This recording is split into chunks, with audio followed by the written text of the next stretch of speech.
Okay, so I have a girlfriend before bago siya pumasok sa buhay ko. I have a girlfriend before, 1 year kami nun. And that 1 year, umalis siya, nag-ibang bansa for their family business. Saan nagpunta? Australia. Australia. Austria? Australia. Australia. Kasi meron Austria kasi. Oo, meron. Ami. Ami. Iba yun. Iba yun. Artista Hi, yun Ami. Australia. Direk naman. Nagsalita kasi ako. Dinamay ka. Sorry, nagdadial ako sa akin. Ako ba? Nagsalita kasi ako, tushad. Sumagot ba yung tinatawagan mo? Buti nakita mo. Sorry, Direk. Dre, tapos? Ayan, tapos... Sandali lang. Wala kang buhok sa kilikili doon. Oo. Oo nga. Pareho sila. It's Mahalaga a rin tie. yung pag-usapan natin. Mahal yan. Kasi kasama sa journey ng character niya. It's a tie. Wala rin si Kay. Taray. Wala ka rin mata dito, no? Tapos Australia. Taga-Australia. Ayan, 1 year kami nung bago siya umalis. Then, nung nandun na siya sa ibang bansa, hindi niya sa akin sinabi na meron siyang fixed marriage sa business partner ng magulang Doon sa niya. Australia. Dun sa Ang sinabi Australia. niya lang, meron siyang Ang sinabi niya lang, fixed bridge lang. May fixed bridge siya. Sinabi lang niya sa akin nun, sinabi lang niya sa akin nun is for business ng family nila. Na kailangan kasi siya doon. Okay.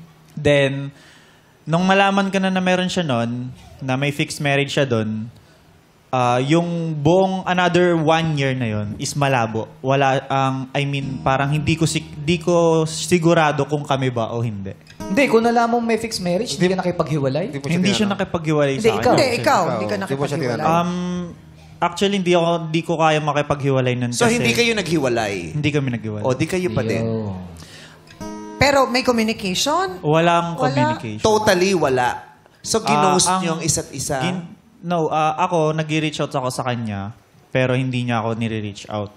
Nire-reach out niya lang siguro ako nung bago pa lang siya dun sa ibang bansa, nire-reach out niya lang ako siguro once a month, ganun. Bago mo siya pinormahan, gano'n na kayo katagal na walang communication ni girl? Almost 6 months. Almost 6 months, totally Walang wala na communication. kayo Totally usapan. walang communication. Ghostan na yun? Nag-ghost, Oo. oo. Pero kailan mo nalaman na may... Nagulat kasi kung may gumagano sa... Kalma. Gumaganon ako kasi baka mamaya meron palang tao dyan. Uy! Kala ko sa sasakyan lang. Mahirap na. Mahirap na. Pero dito meron. At sinabi mo sa akin, may yung dahilan mo. Oo. Kasi nung gumagano ko, munti ako. Baby, kalma.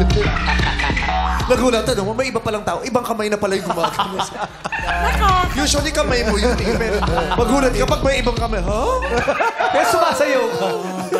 Napapatras ka. Kaya magulat ka. Gumaganong kamay, gumanon sa Kaya gusto ko matanong, ilang months mo bago nalaman na may fixed marriage para doon? 3 months na bago siya dun sa ibang bansa. Paano mo nalaman yun? Kung wala kayong communication? Sinabi niya sa akin. Through chat. Yeah. Nung nandun na si girl, sinabi niya. Sa kanya Tapos lang sa akin sinabi. Oo, kasi ang tinatanong ko talaga kung gaano kalapit yung huling usap nyo Yeah. bago Nung girl. kayo nag-somethingan, naging Okay. magjowa. 6 months. 6 months. 6 months walang usapan. Ghostan na yun, di ba? Parang wala na yun. Naasa ka pa rin And naman. ito yung exciting part. Exciting Pag ako hindi na-excited, sinasabi ko sa'yo, tatawagan ko yung dean nyo at sasabihin ko hindi nyo alam ang ibig sabihin ng ISIS. Binalik ko Naalala na nila. Naalala na nila. Okay. Okay, so here's Pag hindi nakaka-excited, ipapakiss kita kay Lassie. With consent naman. Papaalam. Okay, so ayun. 9 months with Kay. Siyempre, masaya kami. Wala kaming problema nun. Parang nakita niya siguro na masaya ako sa Facebook, masaya ako through my social medias, and hindi ko na siya kailangan. Like, hindi ko siya hinahabol, ganun. Bigla siya nagparamdam. Bigla siya nag-chat sa akin na, Hi Dre, I'm going to the Philippines. Sabi niya ganun. Hindi daw siya magpapakasal daw dun sa guy. So, hindi natuloy. Ganyan. Hindi, wait.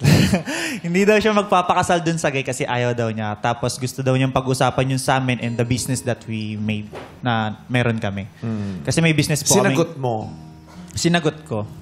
Anong sagot mo? Sabi ko, bakit ngayon? bakit ngayon lang? Sinabi mo ba dun sa girl na may K? Hindi, nakikita na, pinopost mo, di Nakikita ba? niya. Hindi, pero iba yung sinabi niya na meron na akong girlfriend, masaya na ako.